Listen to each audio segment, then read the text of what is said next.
Assalamualaikum warahmatullahi wabarakatuh. Sebelum ke ceritanya, jangan lupa subscribe dan juga like channel ini agar bisa berkembang dan terus berbagi cerita untuk teman-teman. Baik, kita langsung saja ke ceritanya. Kalung pembawa musibah. Pagi itu seperti biasa aku lari keliling komplek untuk menghangatkan badan. Tanpa disengaja aku menginjak sebuah benda yang ternyata itu adalah kalung. Aku melihat sekeliling tetapi keadaan masih sepi karena baru pukul 5 pagi. Aku mengambil kalung itu dan duduk di bawah pohon beringin besar yang ada di pinggir jalan menunggu jika ada orang yang mencari kalung itu. 2 jam menunggu tapi tidak ada satu orang pun yang lewat jalan itu. Entah kenapa jalan yang biasanya dipadati kendaraan lalu lalang tiba-tiba menjadi seperti jalan mati tanpa ada satupun orang yang lewat. Aku melihat kalung itu, aku baru sadar ternyata liontinnya berbentuk huruf F sama seperti namaku. Mungkin liontin itu dibuang pemiliknya dan beruntung aku yang menemukannya pas dengan namaku. Aku lalu memasukkan kalung itu ke dalam saku. Sampai rumah aku menuju kamar dan langsung mengambil kalung itu dari saku. Aku mencoba memakainya tapi tiba-tiba hawa dingin masuk dan entah kenapa bulu kuduku langsung berdiri setelah kalung itu terpasang di leherku.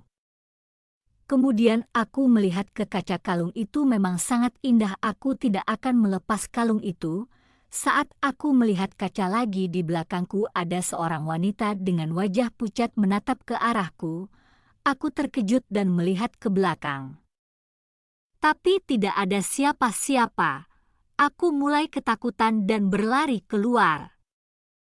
Malam gelap gulita, hujan turun menambah suasana semakin menyeramkan. Aku duduk di teras rumah sambil membayangkan kejadian siang tadi.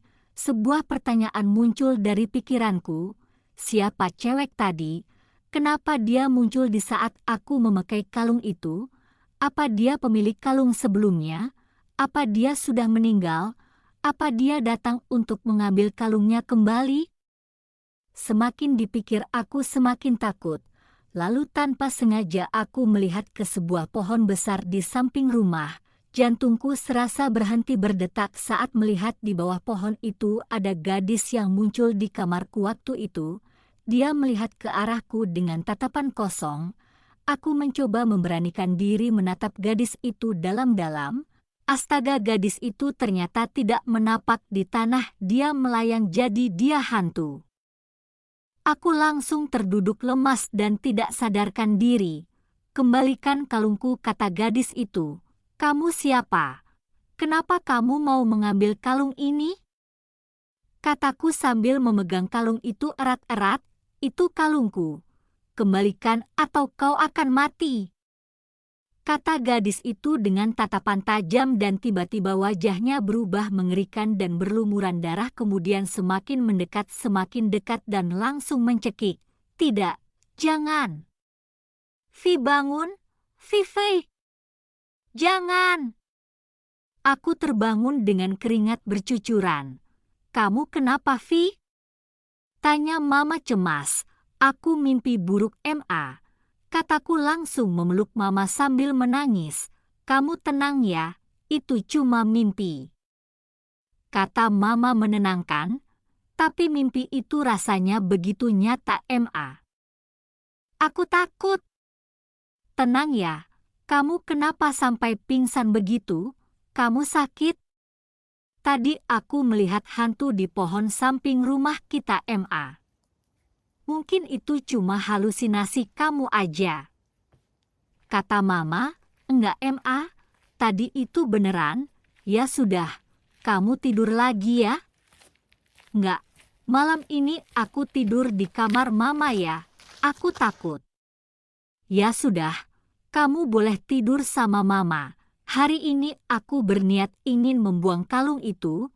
Semoga setelah kalung itu aku buang semuanya akan berakhir. Aku langsung melempar kalung itu ke tempat aku menemukannya sebelumnya. Kalung kamu sudah aku kembalikan, jangan ganggu aku lagi, kataku sambil pergi meninggalkan tempat itu. malam harinya, kenapa aku nggak bisa tidur? Kulihat sudah jam 1 malam, kenapa susah sekali memejamkan mata. Aku terus memandangi jam berharap bisa cepat tidur. Namun tiba-tiba aku mendengar suara merintih minta tolong. Suaranya lirih namun sangat mengerikan. Aku langsung berlari ke kamar Mama. Untungnya pintunya nggak dikunci, jadi aku langsung masuk dan tidur di sebelah Mama. Tolong aku. Tolong, kamu siapa? Tanyaku, tolong bakar kalung itu agar aku bisa pergi dengan tenang. Katanya memohon, kenapa? Kenapa aku harus membakar kalung itu? Karena aku sangat tersiksa. Kata gadis itu kemudian menghilang. Tunggu, jangan pergi. Vi, bangun, kamu mimpi lagi? Suara Mama langsung membangunkanku. Iya, Ma, tapi ini lain, sepertinya gadis itu meminta tolong supaya aku membakar kalungnya. Kalung apa sih? Tanya Mama ingin tahu. Aku langsung menjelaskan semuanya ke Mama. Entah kenapa Mama langsung menjadi pucat dan wajahnya berubah tegang seperti ada sesuatu yang disembunyikan. Besoknya, aku kembali ke tempat aku membuang kalung itu. Aku mencari kalung itu namun tidak menemukannya. Aku terus mencari dan akhirnya aku menemukannya. Saat aku ingin mengambil kalung itu, tiba-tiba kalung itu melayang dan berpindah ke leherku. Kalung itu tidak bisa aku lepas. Semakin aku mencoba melepas, semakin kalung itu mencekiku. Aku menjerit-jerit minta tolong. Kemudian ada seseorang yang menghampiri aku dan ternyata itu adalah Mama. Entah kenapa Mama bisa ada di sini, lalu Mama langsung membantuku melepas kalung itu, tapi tetap saja kalung itu tidak bisa lepas. Kemudian Mama memohon dan minta tolong agar aku bisa terlepas dari jeratan kalung itu.